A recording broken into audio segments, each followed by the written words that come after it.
Jules, when did you come into the Cleveland Orchestra? Was it 62 or 61? 61 September. So my first job out of school was in the Cleveland Orchestra. It was just a wonderful thing. It was a little bit like being... Are you going to tell the story of when you went to the doctor's office with Dr. Zell? No, I hadn't planned to do that at all, Jules.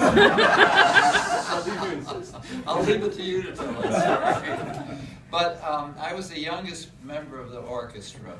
I was 22 at the time, and very green around the gills, very naive and very inexperienced.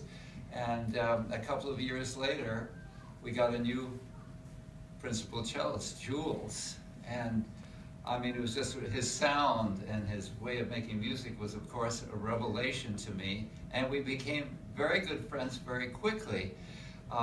So that there was a musical aspect, but Jules was 5 years older than I was. Actually, you're still 5 years older. I thought I was catching up with you, but actually not. And so, aside from the music, Jules became my advisor and guru on all kinds of things, on shoes, on good shoes, on pipes, on what pipe tobacco to smoke, Balkan and Sobrani. He actually made me buy an insurance policy,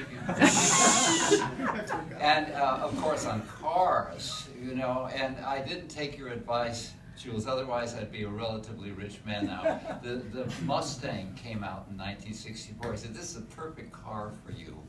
And I said, "Oh no, Jules." So I turned it down, and that would have been worth big bucks today. So, I mean, sometimes I took Jules' advice and sometimes I didn't. But Jules, realizing that I was naive, realized that I was fearful of orchestra management, and I should stick up for myself. And I was assistant concertmaster, but I had to play as concertmaster for the children's concerts. And so I woke up for a children's concert really feeling sick and feverish. And Jules and I were sharing a house at that point. And I said, "I got to go to this concert this morning. I don't want to do it." He says, "You're crazy. You've got a temperature." I said, "No, I'm concertmaster. I really have to." She said, "No, you don't. You call up the manager." Trogdon was his name.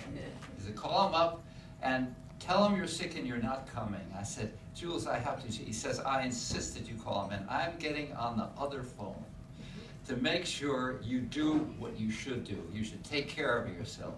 So I called Trogdon up, and I said, "Trogdon, I'm sick. I've got a fever. I don't think I can show up as concertmaster for the children's concert." And Trogdon said, "Oh, I don't know, Arnold. I mean, that puts us in a very bad place. And I mean, you know, you're calling me at the last moment." And at that point, with Jules on the phone and my developing sense of what was right and wrong, I suddenly got really pissed off. And I said to Trogdon, "I don't know, Trogdon, but I understand they're having a sale on concertmasters at Kmart." And I heard from the other phone,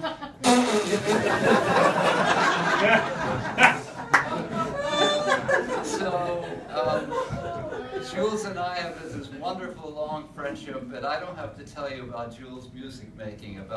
There's nobody with a more gorgeous sound than you have, Jules, and a more gorgeous vibrato, a more gorgeous phrasing than you have. So it's my pleasure to have listened to you and played with you. And then in 1964, we both left the Cleveland Orchestra, and he went to another orchestra, the great BSO, and I went to a baby orchestra, a string quartet. And so I was in our Guarneri string quartet.